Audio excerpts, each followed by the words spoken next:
Ah, ah, ah,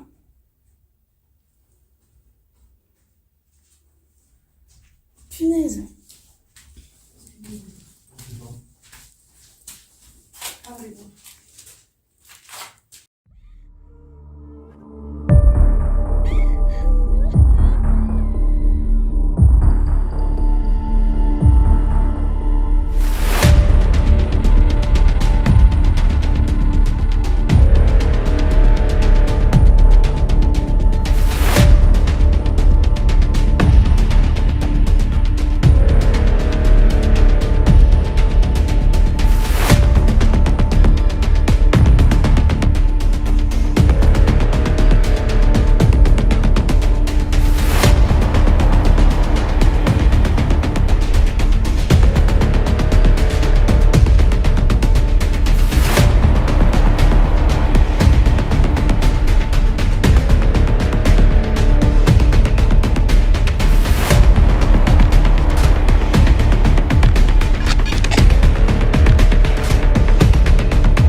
Bonjour, bonsoir à tous, tout dépend comment vous êtes installés, à quel moment vous regardez cette vidéo. Je fais cette petite vidéo, coucou Tiro. Voilà, je vous présente mon petit chat Tiro, gros pépère, voilà. Mais bon, c'est pas le sujet de la vidéo. Oui, je viens par cette petite vidéo pour revenir un peu en arrière sur une ancienne vidéo. C'était dans les moments où on avait fait un urbex à l'hôtel One Man. Et certains de mes abonnés, je pense que vous l'avez regardé. Et je pense que vous voyez à peu près de quoi je parle. Donc, l'hôtel One Man, nous étions 3 à ce moment-là. On a été faire un urbex tranquille. Voilà, au calme, on était 3. Il y avait Nini. Il y avait Olivier du groupe IMS et moi-même. Durant cette exploration, tout se passait bien. Voilà. Sauf que, à un moment donné, durant l'exploration, j'avais entendu dans les écouteurs, je voulais rejoindre Olivier et Nini, qui étaient au premier étage, si mes souvenirs sont bons. Et en fait, mes écouteurs, j'ai eu un son très aigu, un énorme sifflement dans mes écouteurs.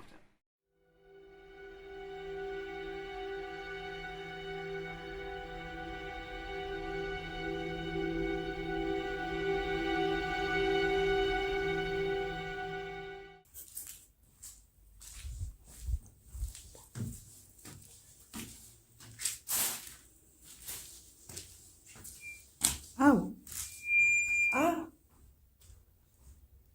ah,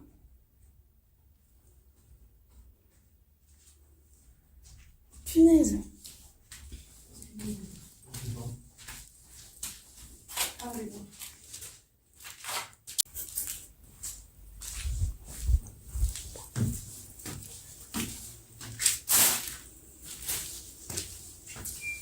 Ah, ah, ah,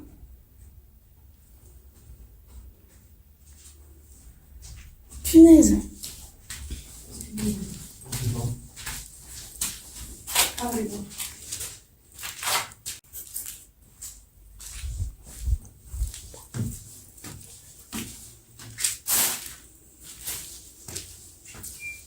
Ah, ah, ah,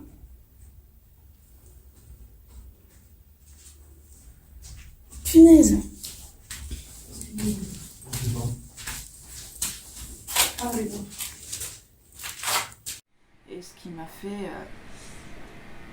très mal aux oreilles parce que je vous avouerai que ça a été entendu du coup même depuis l'extérieur. Donc imaginez le son, vous l'entendez déjà sans même que ce soit les écouteurs, donc du coup comme ça vous l'entendez. Alors imaginez avec les écouteurs comment c'est multiplié. Voilà, surtout avec le zoom. Le zoom il était sur... je l'avais positionné sur 8-9. Donc du coup oui, ça a été énormément fort. Donc voilà déjà sur la première chose là. Ensuite, quand j'ai fait l'analyse de cette vidéo, je me suis aperçue que sans même interpeller ou quoi que ce soit, il y a eu quand même des PVE. Des PVE qui du coup interpellaient. Ce qui est assez étonnant, enfin moi pour une première là-dessus, j'ai trouvé ça assez étonnant puisque j'ai déjà fait des explorations urbaines, mais je veux dire, comme par exemple à l'hôtel de l'Ambition, je n'ai pas eu de PVE. En tout cas, si j'en ai eu un tout petit, mais c'était à la fin, mais bon voilà. Après voilà, c'était pas énorme. Mais bon, du coup, oui, c'était la première exploration urbaine où il y avait pas mal de choses. Surtout du moins qu'on m'interpellait. Donc du coup, on a entendu une voix de femme, au début qui était incompréhensible, que je vais vous montrer le passage.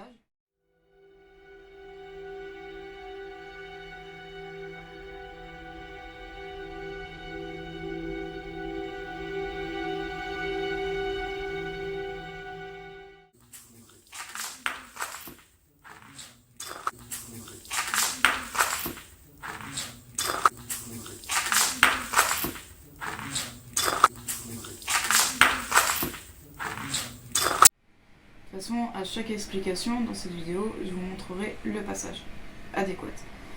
Donc il y avait une voix de femme, au début qui était complètement incompréhensible. On entend bien que c'est une voix de femme, mais qu'est-ce qu'elle dit? On ne sait pas. Voilà. Ensuite, il y avait aussi du coup une voix d'homme qui disait toujours hey, hey. Enfin voilà, du genre eh oh, je suis là.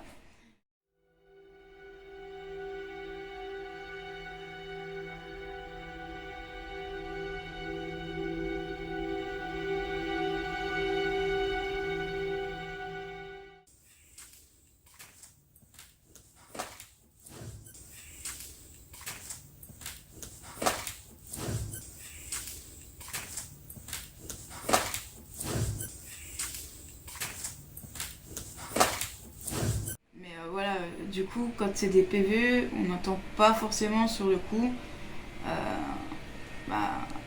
en direct en fait. C'est quand on a l'analyse que là on les entend. Dit PVE, phénomène de voix électronique. Voilà. Ensuite, chose que je n'ai pas montré du coup dans la vidéo, c'est les photos. Alors les photos, j'ai voulu mettre aussi dans cette vidéo.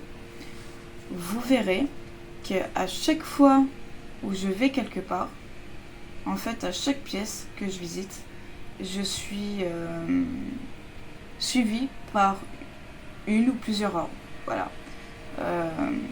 Après mon coéquipier, donc Olivier, je sais pas si lui il avait fait des photos ou autre et qu'il avait eu ce genre de résultats, mais en tout cas moi de mon côté, j'ai eu ce résultat, j'ai même été époustouflée par ça. J'allais une pièce, il y avait une orbe, j'allais dans une autre pièce, il y avait encore une orbe, même dans les couloirs, je marchais, je prenais une photo juste devant moi dans le couloir, il y avait une orbe qui était là. Enfin voilà, ça a été vraiment incroyable. Et cette orbe, en fait, elle m'a suivie. Elle m'a vraiment suivie. En fait, c'était comme si c'était sans doute l'énergie d'une personne peut-être décédée, en fait, qui faisait la visite avec moi. Bon, je pense que comme elle essayait d'interpeller, donc je pense que c'était son but. Et il y a une photo aussi que je vous mettrai du coup à la fin, parce que du coup, c'est à la fin de toutes les photos, en fait, du diaporama, ben, en fait, l'orbe m'a même accompagnée jusqu'à la fin de l'exploration quand je suis sortie. Elle ne m'a pas suivie, elle s'est arrêtée directement au pied de la porte, mais en fait, elle m'a suivie jusqu'à la fin, ce qui est incroyable.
En tout cas, c'est vrai que cet hôtel est assez mystérieux. Vraiment mystérieux parce que il y a eu beaucoup de choses. Voilà. Ensuite, pour revenir au sifflement, le sifflement, en fait, il y a des personnes qui m'ont dit que le sifflement était sans doute un pod. Sauf que non, j'explique. C'est pas un sifflement d'un pod. Parce que j'ai mon pod qui est là. Et écoutez bien, c'est pas du tout la même chose. Donc, voilà. Si une entité s'approche, déjà, on est bien d'accord, ça fait pas le même son. Et même si admettons il le touche, c'est encore pas le même son. Donc c'est impossible que ça soit un pod. Et en plus de ça, En plus de ça, il y a une autre raison aussi, enfin 2 autres raisons qui font que ça peut pas être un pod. C'est le fait que déjà on était parti en exploration urbaine, donc je n'y voyais pas la nécessité de l'emmener. Et 3e chose, c'est que mon pote que vous voyez là, je l'avais encore pas. Donc il était strictement impossible que ça soit un pod. Et puis même ce sifflement, donc du coup ce sifflement, mon collègue et moi-même on pense que c'est du coup du larsen, c'est-à-dire un retour casque, micro-casque.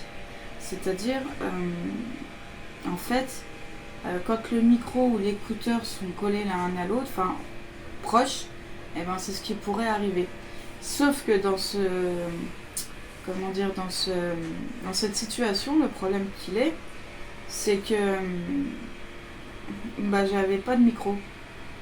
Ou il était pas à la hauteur. C'était impossible qu'il aurait pu faire ça en fait. J'ai mon collègue qui me filme. Il peut très bien dire, il m'a vu sur le coup. Il peut très bien dire lui aussi ce qui s'est passé, tout ça, et si c'est possible ou pas, ce que je dis ou pas, enfin bref. Non, moi j'étais à l'étage quand il a sifflé et quand je t'ai vu arriver, j'ai bien vu le casque, les écouteurs que tu avais, là les blancs, le casque que tu avais dans l'oreille, c'est celui-là qui a le micro, et l'autre partie elle pendouillait mais elle était largement en dessous, il peut pas y avoir de retour, il aurait fallu qu'il soit à quoi quelques centimètres pour que ça fasse ça. C'est impossible, et là il andouillait tout seul, donc non. Ça peut pas venir de ça. Donc vous voyez bien que Et l'arsène, c'est vraiment quelque chose de spécifique. Il faut vraiment que le micro soit pas loin des haut-parleurs ou pas loin d'un casque pour qu'il puisse faire ça. C'est un retour qui se fait tout le temps en permanence. Tant qu'il n'y en a pas un qui est écarté, ça continue. Ça fait la même chose quand il y a un chanteur qui est sur scène. Voilà. S'il est trop proche des haut-parleurs, ça fait un retour, ça fait un sifflement. C'est du l'arsène. Donc voilà, sur cet événement, donc et puis du coup quand je vous ai fait le short de cette vidéo que j'ai mis, je me suis aperçue aussi que suite à ces sifflements, il y avait eu un PVE. Et comme on peut bien entendre ce PVE, on peut très bien constater que c'est ni la voix de Nini, ni la mienne.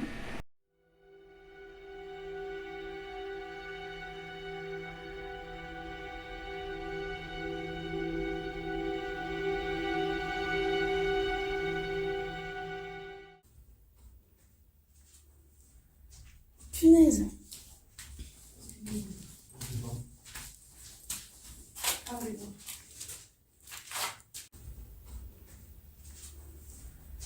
Punaise.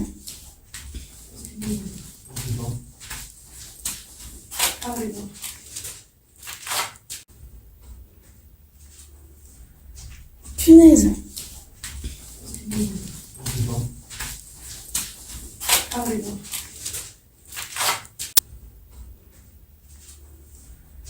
Punaise.